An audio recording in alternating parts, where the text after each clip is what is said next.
আলেম ওলামারা আমাদেরকে ঠকাইছে, আমাদেরকে হক থেকে বঞ্চিত করে এদেশে যারা হক প্রতিষ্ঠা করতে চায় সেই হক তো এদেশে কোনোদিনই প্রতিষ্ঠা হবে না।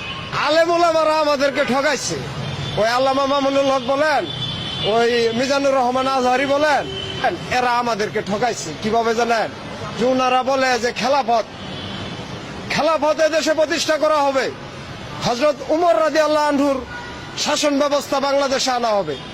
তো হযরত উমর রাদিয়াল্লাহু আনহুর আমলে তো একটা পাহাড়ে একটা দুর্গম মানুষের খবরও তিনি জানতেন। আর আমরা যে চোখের সামনে রিক্সা চালক নিপীড়িত হইতেছি, ওই আলেম ওলামারা তো একদিনও কয় না।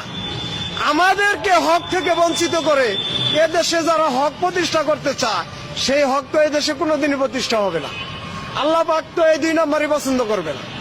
আলেম ওলামাদের দায়িত্ব ছিল যে আমরা রিক্সা চালক, আমাদের 60-70 বছর বয়স, আমাদের মানবাধিকার কি, আমাদের উপরে কি হক আছে, এই দেশে ইসলামের কি হক আছে আমাদের কাছে, আমরা এই রাষ্ট্রের কি হক পাই, এটা আমাদের চাইতে ওই আলেম ওলামারা ভালো জানে। কিন্তু ওনারা আমাদেরকে সিস্টেমে ঠকাইতে আছে।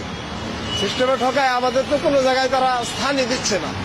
দালাভাবে ডাকতেছে, রিক্সাওয়ালার পোশাক দেন শরীরে, তারা কি কোনো সমাজে যায় দাঁড়াইতে পারে? আলেম ওলামারা কি এটা দেখে না? হযরত উমর রাদিয়াল্লাহু আনহুর সময় তো কেউ বঞ্চিত হয়েছে না। ওই খেলাফত যদি এই দেশে চলে তাহলে আমরা রিক্সাওয়ালারা বঞ্চিত কিভাবে হলাম? আল্লামা মামুনুল হক কি জানে না? ওনার মার্কা হইল রিক্সা। আল্লামা মামুনুল হকের মার্কা হইল কি? রিক্সা। তো এই রিক্সার চালক যে দুরবস্থা, এটা কি উনি জানে না? উনি আজ পর্যন্ত কোন একটা ওয়াজে বলছে যে আমাদের দেশে 70-75-80 বছর বয়স্ক একটা রিক্সা চালক, তাদের মানের অধিকার কি? আল্লাহ প্রদত্ত ভূমির কি অধিকার তারা পাইছে? তারা কি বলবে না? তারা তাদের হকের কথা বলতেছে, কিন্তু আমাদের যে হক এইটার কথা তারা বলতেছে না।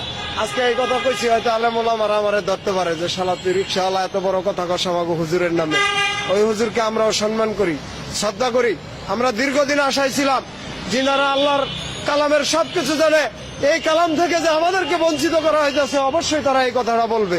কিন্তু দুঃখের বিষয়, ওনারা আমাদের এই যানবাহনকে মার্কা হিসাবে তৈরি করতেছেন, কিন্তু আমাদের যে দুরবস্থা এ ব্যাপারে কোনো কিছুই বলতেছেন। আর কার কথা বলবো?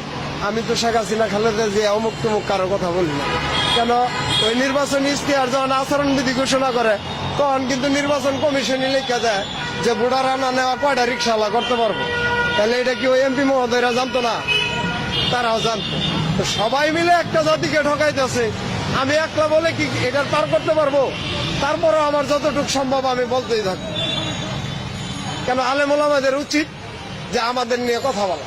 আমরা হক বঞ্চিত, আমরা মৌলিক অধিকার বঞ্চিত, মানব অধিকার বঞ্চিত, রাষ্ট্রীয় সেবা বঞ্চিত, সমস্ত সুযোগ থেকে বঞ্চিত, কিন্তু তারা আমাদের কথা বলে না। তারা আমাদের কথা বলে না। এখন আমার কথা হইলো, আমি আপনাদের মাধ্যমে কথাগুলো জাতির সামনে তুলে ধরতে চাই। আমি কারো উপরে অভিযোগ করতে চাই না, আমি কাউকে দোষারোপ করতে চাই না। যেহেতু দেশ নতুন ভাবে স্বাধীন হয়েছে, এই নতুন দেশ, নতুন স্বাধীনতা সবাই সমানভাবে ভোগ করবে। আমাদেরকে বাদ দেওয়ার যে পায়তারা করা হইতেছে, আশা করি জাতির সামনে এই পায়তারা দেশবাসী মেনে নেবে না। যেহেতু আমরা তাদের দুর্যোগে পাশে থাকি, সমস্ত দুর্যোগে আমরা তাদের পাশে ছিলাম।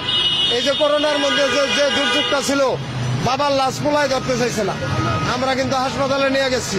ওই নিউরো সায়েন্স আগারগাঁও, ওই মুগদা মেডিকেল, ওইসব জায়গায় কিন্তু আমরা নমুনা নিয়ে গেছি। আমরা কিন্তু ডরাই না। জাতির এই যে বৃষ্টিতে তলায় যায়, আমরা ছাড়া কিন্তু কোনো ভরসা থাকে না। আমরা জাতির দুর্যোগে থাকি। অবশ্যই এই দেশবাসী আমাদেরকে বিপদগামী করবে না, কখনোই আমাদের দাবিগুলো পিছনে ঠেলবে। শেষ বার্তা কি আলেম ওলামাদের কাছে? তারা যদি এই রাষ্ট্র গঠন করতে চায় কি ভূমিকা রাখা উচিত?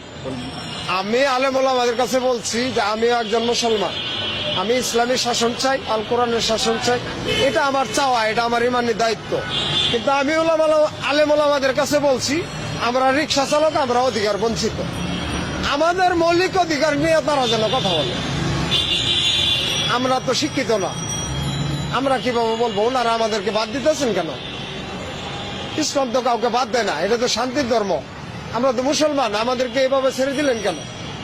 এই যে রিক্সা চালকদের মধ্যে যে কি অবস্থা, আপনি জানেন না, আমাদের নাম কোনো ব্যাংকে নামই নাই, কোনো ব্যাংকে আমাদের নামই নাই, আমরা বিশ্বের কাছে দেনা। তো হুজুরেরা কি এইসব বিষয়টা জানে না? হুজুররা কি এই পলিসিটা আমাদের সামনে কোনোদিন তুলে দিচ্ছে?